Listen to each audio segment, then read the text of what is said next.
السلام علیکم ناظرین، میں ہوں آپ کا ہوسٹ نعمان شاہ۔ ناظرین، پاکستان میں یہ بحث سیکولر اور لبرل لوگوں کی طرف سے بہت زیادہ کی جاتی ہے کہ قائد اعظم ایک سیکولر لیڈر تھے اور ایک سیکولر ریاست بنانا چاہتے تھے۔ اس کے حوالے سے وہ قائد اعظم کے کچھ کوٹس لوگوں تک پہنچاتے ہیں۔ اس کے حوالے سے صرف میں اتنا کہوں گا کہ قائد اعظم کی 25 جنوری 1948 کی کراچی بار ایسوسی ایشن کی جو تقریر ہے وہ ہر چیز کی وضاحت کر دیتی ہے۔ اس سے پہلے جتنے بھی ان کے تقاریر یا کوٹس ہیں سیکولرزم کے حوالے سے وہ سب کی نفی کر دیتی ہے بڑی ڈیٹیل کے ساتھ۔ اور قائد اعظم کی زندگی کی آخری تقریر جو ہے جو اسٹیٹ بینک کے افتتاح کے وقت انہوں نے کی تھی وہ بھی ہر چیز کی وضاحت کر دیتی ہے۔ وہ اسٹیٹ بینک کی ویب سائٹ پر بھی موجود ہے۔ میں اس کی ڈیٹیل میں نہیں جاؤں گا، میں یہاں پر کچھ اور نقطہ بیان کرنا چاہتا ہوں آپ سب کے سامنے۔ دیکھیں، یہ جتنے بھی لوگ ہیں جو قائد اعظم کو سیکولر ثابت کرنا چاہتے ہیں، یہ ثابت کرنا چاہتے ہیں کہ قائد اعظم نے سیکولر ملک بنایا یا بنانا چاہتے تھے، تو ان کو صرف میں ایک بات کہوں گا کہ قائد اعظم اگر سیکولر تھے اور سیکولر ملک بنایا انہوں نے یا بنانا چاہتے تھے تو یہ یاد رکھیں کہ انسانی تاریخ میں روئے زمین پر قائد اعظم واحد سیکولر لیڈر ہوں گے جنہوں نے ایک مذہبی ملک بنایا، اسلام کے نام پہ ملک بنایا۔ اس کے علاوہ پوری تاریخ انسانی میں کوئی سیکولر لیڈر نہیں ایسا گزرا جس نے مذہب کو ترویج دی اور مذہبی لوگوں کا مقدمہ لڑا ہو۔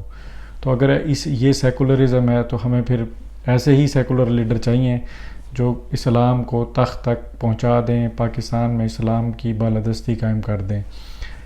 اب نقطہ یہاں پہ میں یہ بتانا چاہتا ہوں کہ یہ لوگ جتنے بھی یہ بحث کرتے ہیں ان کے پاس وہ اس چیز کی کبھی نفی نہیں کرتے کہ جو مسلمانوں کی جد و جہد تھی پوری وہ اسلام کے نام پر تھی، یعنی ہم نے ہندوستان سے آزادی اسلام کے نام پر حاصل کی، اس چیز کی وہ نفی نہیں کر سکتے۔ وہ کیا کہتے ہیں؟ وہ کہتے ہیں ہاں اسلام کے نام پر بنا، مگر قائد اعظم جو کانسٹیٹیوشن یا طرز حکومت کرنا چاہتے تھے وہ سیکولر تھی۔ تو ان کے لیے میں یہ جواب دوں گا کہ اگر آپ یہ مانتے ہیں کہ مسلمانوں کی جو آزادی کی تحریک تھی اور قائد اعظم نے اس تحریک کو جو چلایا وہ اسلام کے نام پر چلایا اور مسلمانوں نے ہی مدد کی، علماء نے، پیران عظام نے اور جتنی بھی ریلیجس لوگ تھے سب نے قائد اعظم کی مدد کی پاکستان بنانے میں، تو نظریہ تو آپ مان رہے ہیں کہ نظریہ تو اسلامی تھا، ٹو نیشن تھیوری، پر آپ کا اعتراض ہے کہ طرز حکومت پر قائد اعظم سیکولرزم کی طرف جاتے، اسلامی آئین نہ بناتے۔ تو ان کو میں صرف یہ بات بتانا چاہوں گا کہ اسلامی ملک جب بن چکا مسلمانوں کی جد و جہد کے ساتھ، تو اب اسلامی ملک کے اندر کون سا قانون چلے گا، کون سا آئین چلے گا، وہ ہم قائد اعظم کے پابند نہیں ہیں۔ اس معاملہ میں ہم پابند ہیں قرآن اور حدیث کے۔ اس کا فیصلہ حضرت ابوبکر صدیق کے پہلے خطبہ سے مل جاتا ہے جب انہوں نے خلافت کا عہدہ سنبھالا اور انہوں نے پہلی تقریر میں یہ کہا کہ اگر میں اللہ اور اللہ کے رسول کی اطاعت کروں تو میری اطاعت کرنا، اور اگر میں اللہ اور اللہ کے رسول کی اطاعت سے ہٹ جاؤں تو تم پر فرض نہیں کہ میری اطاعت کرو۔ یعنی یہ قانون دے دیا حضرت ابوبکر صدیق نے۔ یعنی قائد اعظم ہمارے نیشنل ہیرو، ہمارے فاؤنڈر، بابا قوم ضرور ہیں، مگر دین ہم نے ان سے نہیں لینا۔ کانسٹیٹیوشن ہمارا قرآن و حدیث ہے، یہ قائد اعظم کے کوٹس میں بھی موجود ہے۔ تو پریکٹس ہم کیا کریں گے؟ قرآن اور حدیث سے لیں گے، آئین ہم قرآن و حدیث سے لیں گے، قائد اعظم سے نہیں لیں گے۔ قائد اعظم کے ہم مکلف نہیں ہیں، وہ ہم رسول اللہ صلی اللہ علیہ وسلم کے ہیں۔ یعنی ہم صحابہ کرام اور جتنے بھی ہمارے ائمہ گزرے ہم ان کو بھی رسول اللہ صلی اللہ علیہ وسلم اور قرآن و حدیث کی وجہ سے مانتے ہیں، ان کی پیروی بھی ہم اسی وجہ سے کرتے ہیں۔ تو قائد اعظم کے کوٹس پیش کرنا کہ قائد اعظم سیکولر ریاست بنانا چاہتے تھے، تو قائد اعظم کے کوٹ دلیل نہیں ہے مسلمانوں کے لیے۔ قائد اعظم کے کوٹ اگر قرآن و حدیث سے ٹکرائیں گے تو ہم ان کو چھوڑ دیں گے۔ یہ فارمولہ تو امام ابو حنیفہ نے بھی دیا کہ اگر میرا کوئی قول قرآن و حدیث سے ٹکرا جائے تو اس کو چھوڑ دو۔ تو اسی طرح ہم قائد اعظم سے آئین ہم نے قائد اعظم سے نہیں لینا۔ قائد اعظم کے کوٹس مسلمانوں کے لیے دلیل نہیں ہیں۔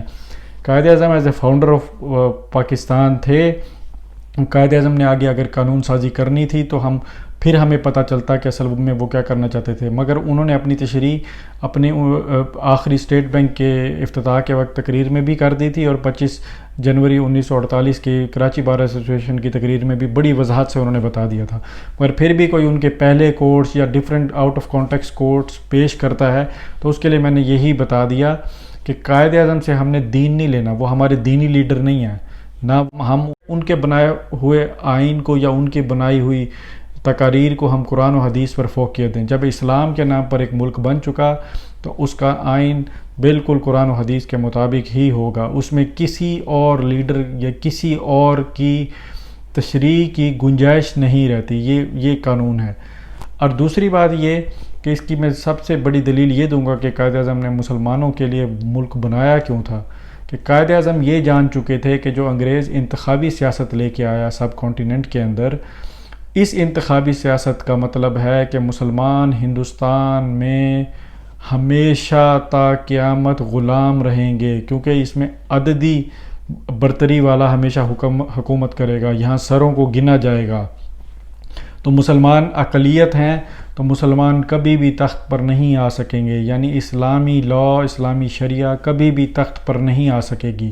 یہ ایک بڑی بنیادی وجہ تھی کہ قائد اعظم نے سوچا کہ مسلمانوں کو علیحدہ ملک بنا کے دیا جائے تاکہ وہ حکومت کر سکیں وہاں پر، اسلام حکومت کر سکے وہاں پر. ہندوستان میں مسلمان اس انتخابی سیاست کے اندر کبھی بھی مسلمان حکومت نہیں بنا سکیں گے، اور یہ قائد اعظم کی بات یہ سچ ثابت ہوئی. آج تک ہندوستان کی اسمبلی میں پاکستان سے ڈبل تعداد میں مسلمان موجود ہیں، مگر ان کی سیٹیں 4 سے 5 میکسیمم کسی بھی اسمبلی میں ہوتی ہیں، اس سے زیادہ نہیں ہوتی ان کی سیٹیں. تو قائد اعظم کی یہ بات بالکل ٹھیک ہے. اور یہ جمہوریت کا جو یہ فارمولہ یہ وہاں پہ انتخابی سیاست کا آیا تو اس میں مسلمان کبھی بھی حاکم نہیں بن سکتے تھے، اس لیے مسلمانوں کے لیے ایک علیحدہ ملک بنایا گیا. بس نقطہ میں نے آپ کو یہ بیان کرنا تھا کہ قائد اعظم ہمارے فاؤنڈر ہیں، ہمارے بابائے قوم ہیں، ہمارے لیڈر ہیں.